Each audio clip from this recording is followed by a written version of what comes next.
Welcome to MARC Matters, a lively TV show from MARC Incorporated, which helps people to understand the jobs that other people have and the success in the community.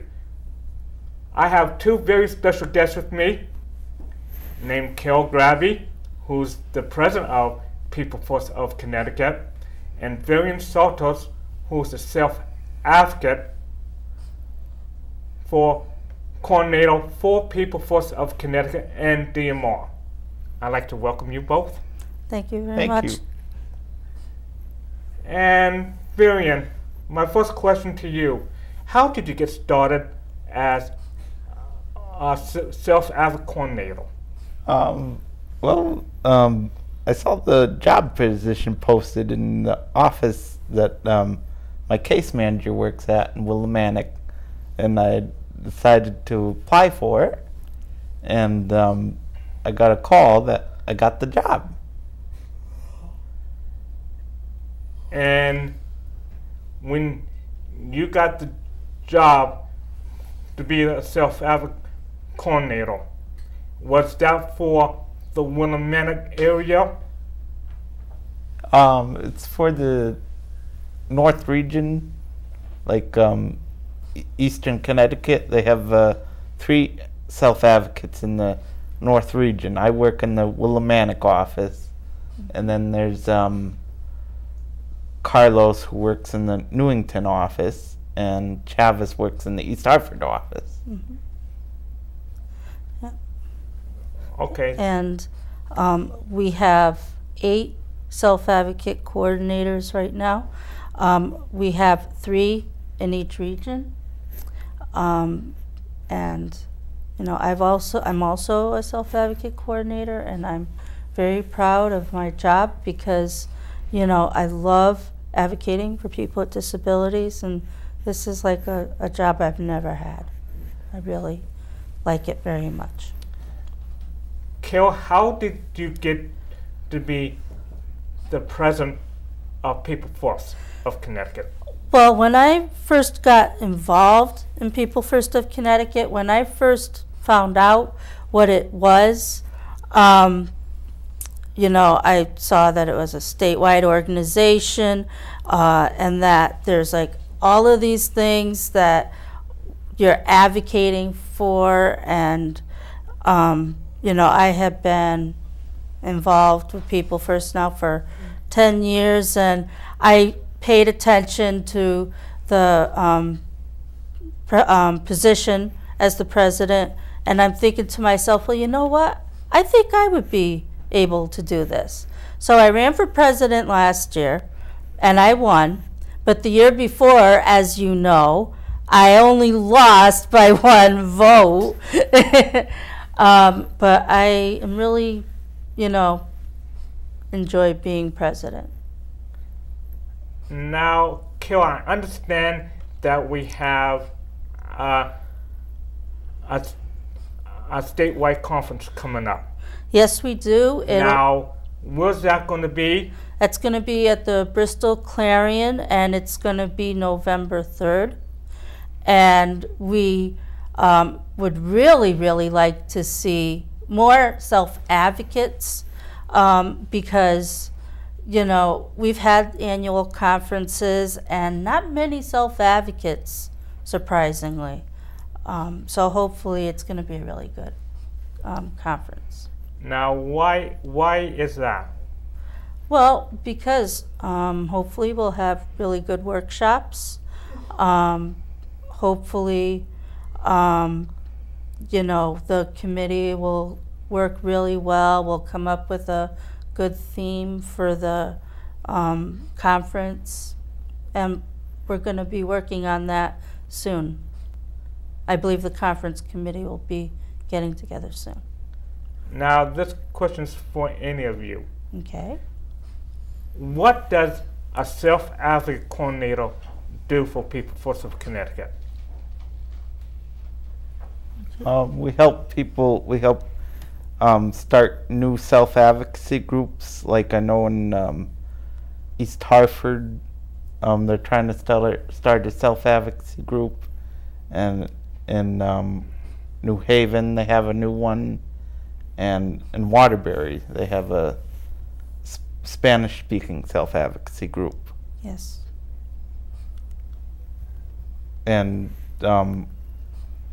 we also help people learn how to speak for themselves in Speakers Bureau, and we're going to be teaming up with Toastmasters and helping people to learn how to speak for themselves, good speaking skills.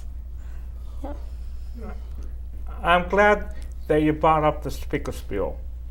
Will you explain to us what that is? Yes, the Speakers Bureau is it's a class that people take to learn how to write speeches and learn how to speak in front of people. And when they're finished, they get a certificate, and then they get paid for by DMR to do like different trainings. Yep. Now, you're on a Speakers Bureau, is that correct? I'm not on one right now, but I did have one, and we have 2 graduates in mine. And is there another Speaker Bureau coming up, as far as you know? We hope to have one soon after we get done with the Toastmasters. I also run a Speakers Bureau, and that's out of the Meriden group, and we have, I would say, like 10, maybe 12 people. And like Virian was saying about the Speakers Bureau, where you learn good speaking skills by writing speeches and stuff and getting paid. There's somebody in my Speakers Bureau who actually gets paid for helping me to do some trainings. And you know, and we're always encouraging that whatever activities we're involved in, that we get them involved too, so they can get paid.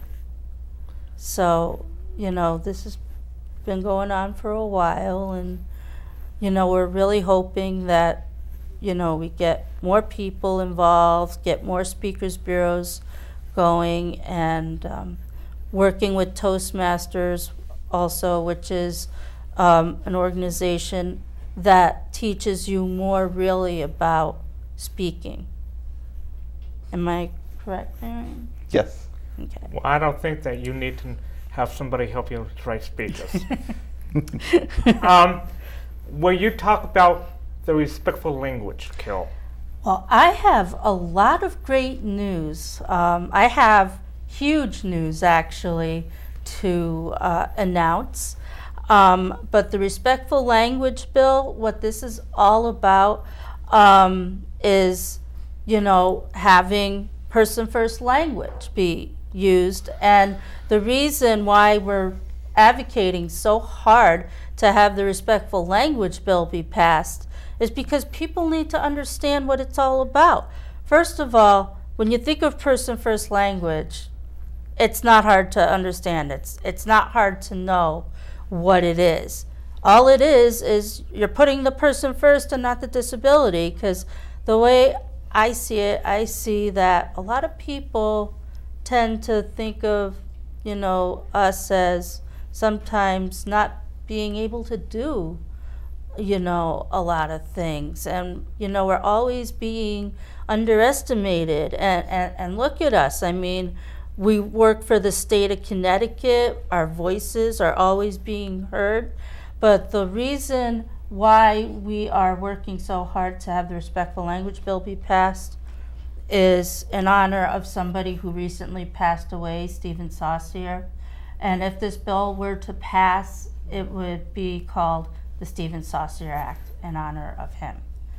Now, speaking of bills, People First of Connecticut has been doing a lot of legislation, and not just the respectful language bill, but we've also been fighting to have the name change bill be passed, because no one likes what DMR is and what it stands for.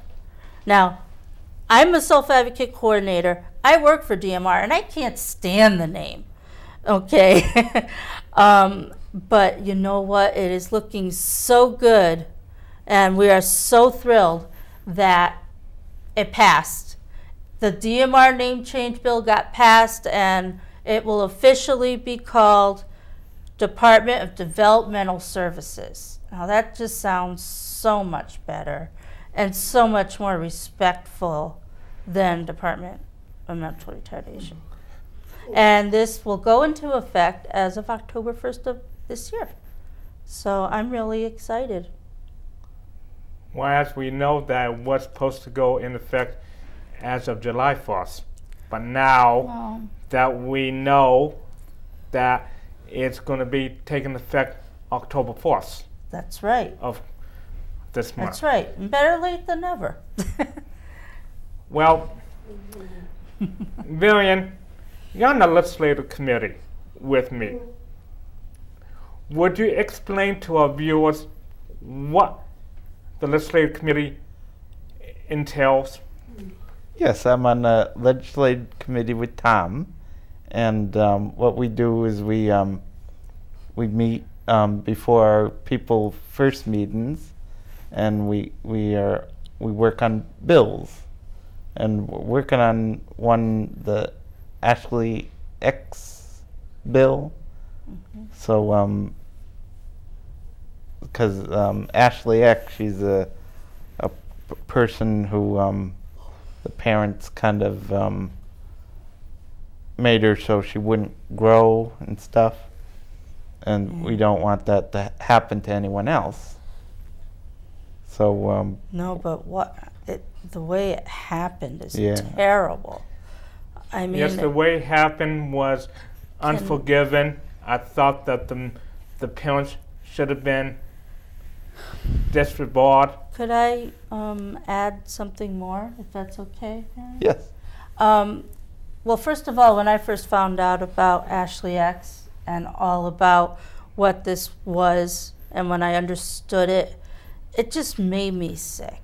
I mean, I just could not believe that parents of a child, because she has such profound disabilities, would take away her growth, her growing into a beautiful young woman. All of this because, to make it easier so that they can take care of her. And they gave her estrogen shots to prevent her growth. They took basically away her rights as a child. I mean, everybody has rights, and just because she has profound disabilities, she should have been able to make those decisions. And that is the reason why we are fighting hard to also hopefully propose a bill that will prevent this from ever happening. Now, Kil, I understand that you tried out for the Able Lives CPTV. Yeah. And Yeah. you wanted to be a person, like a host a show like I'm doing right now. Yes. How was that experience? Well, first of all, when I first found out about Able Lives, I was at a conference, and Deputy Commissioner Catherine Dupree was there, and she was the one who actually told me about Able Lives, and she was the one who made the suggestion that I try an audition as a host for the show. And unfortunately I didn't get it, but this was very exciting. It was the closest I'd ever been to a camera, but I really enjoyed that experience, and I'll never forget it. Well, now you're on the camera and you're not nervous, so I'd like to Thank you for that. welcome. Would you tell us what's going on this upcoming I believe it's in June? Oh, the conference June 1st you're talking about? That's correct. Okay. Well, this is going to be a very big conference, and Virian can help me talk about this too if he'd like. But it's going to be a really big conference where there's going to be a lot of workshops, and there's going to be a workshop, I believe, about closing sheltered workshops, and Julie Petty, who is the chairperson of SABE, which is Self-Advocates Becoming Empowered. That's the national organization for advocacy for people first. She's going to be our keynote speaker. And this is going to be really huge. I mean, this is going to be really, really important. It's going to be really big. They're going to have information on like about Social Security benefits and Medicaid, and a workshop on the ADD. And the reason why this is so important is because only 100 self-advocates will be able to register. Any more than that, you're not going to be able to do. So it's really, really important that you pre-register for this conference, because that's how big it's going to be. I hear that you're doing, if I'm correct, that you're doing a workshop at this conference? That I'm going to be speaking at one? Yes. Are you speaking at this conference in June? No, I believe I'm going to be facilitating part of a workshop. Now, will you explain what a facilitator is? Facilitator is somebody who helps run the group, like a self-advocacy group, but doesn't run the meeting for them. They just like stand back and help if help is needed. So, but basically I think what I'm going to be doing is keeping track of the time, making sure everyone stays on track. So you're going to be the one who's in charge of the meeting, more or less. Yeah, but you know, we're also going to be having a table for people first. And I'm going to be staying at that table through most of the day. But I'm really looking forward to this conference. Let's go back. Do any of you remember when we did the hate crime bill? Yes. Yep. Now, Kel, will you enlighten the viewers about the hate crime bill? Well, let me talk a little bit as to why we got so involved with legislation, which I didn't know at first, but it's very interesting to know. There were a couple times, I think, that we had wanted the hate crimes bill to pass. And the second time that we really wanted it to pass was because we wanted to have mental retardation added to the bill. Now, what this bill is all about is, you know, that people who, let's say, are Hispanic, have a disability, or, you know, gender, or for whatever reason, that this means that if anybody were to be killed just because of that, that is why we proposed the hate crimes bill. Because our friend of ours, Ricky Wisnett, tragically died because of 3 kids who bullied him to death. I mean, literally following him home and beating him up so bad that he had died. And these kids were like maybe 13, 15, and to me, just because of their age, they get off with the slap of the hand as if, hey, that doesn't matter, you know? So, but that is why we got so involved with legislation in the first place. And since then, we have been, you know, very heavily involved with legislatures and bills, and, you know, it just makes me very proud to know that. Because from what my perspective is that people with disabilities have a voice, our voice is being heard, and that's just huge. If anybody does not know who Ricky Wisnott was, Ricky Wisnott was a self-advocate for People First of Connecticut, and he was a wonderful human being. Virian, to be a coordinator, what do you need to have? You need to know how to speak and know how to about your rights, and you need to speak up and say what people with disabilities want. That's right. Do you know your rights? Yes. Carol, do you know your rights? Oh yeah, most definitely.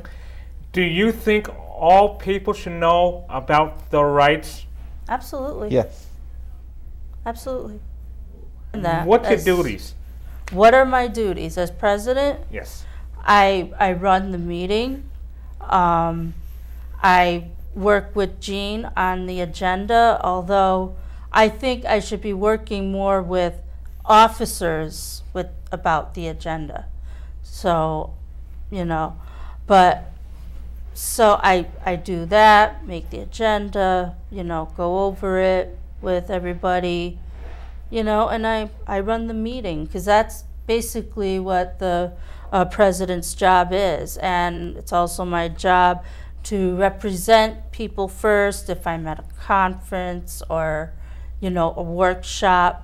But you don't have to be president just to be a representative. You could be part of People First of Connecticut and be representing People First of Connecticut. I mean, Virian could be at a conference and he's a member of People First, and he could be one of our representatives because he's a part of People First.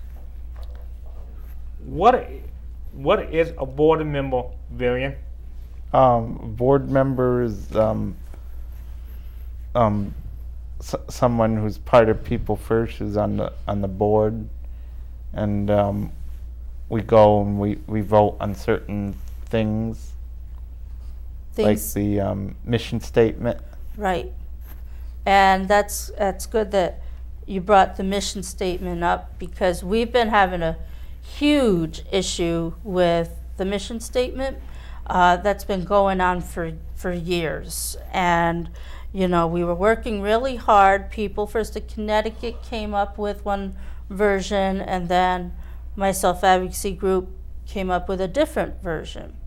Now, the reason why we were having such a hard time and why it's such an issue is that People First of Connecticut stands by wanting to close Southbury Training School, which is very understandable.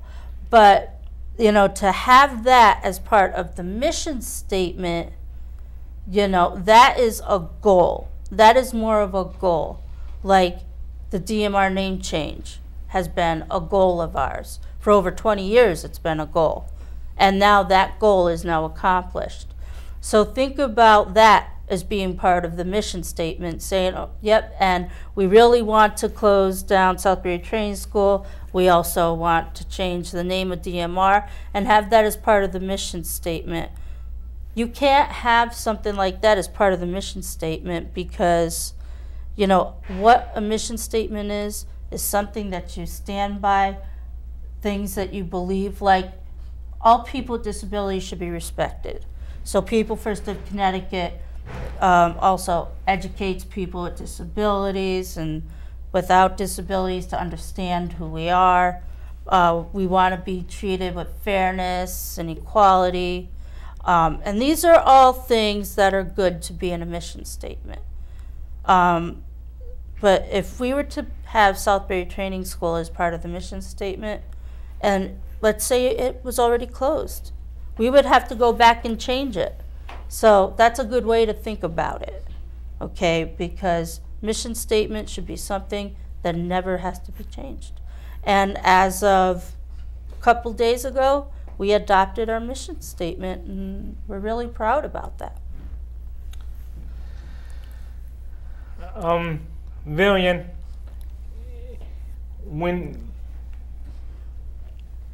is it time for other self-advocates to get involved as a self-advocate coordinator? Yes, I think we should get other self-advocate coordinators. Do you believe that we should open up everybody's hearts to People First of Connecticut? Well, everybody should understand about what People First of Connecticut is. I think that's when, you see a lot of people at these conferences and they stop by at the People First booth, just by going to our booth and getting all this information. Okay, I'm going to have to... I'm sorry. I'd like to thank my two guests that I had today. Oh. It was very enlightening. Now everybody knows what a self-advocate coordinator does and what a People First president does. It's not easy to finish up or be a president or coordinator. So I'd like to say thank you to Grabbe and to Virian Saltos. And we'll see you next time.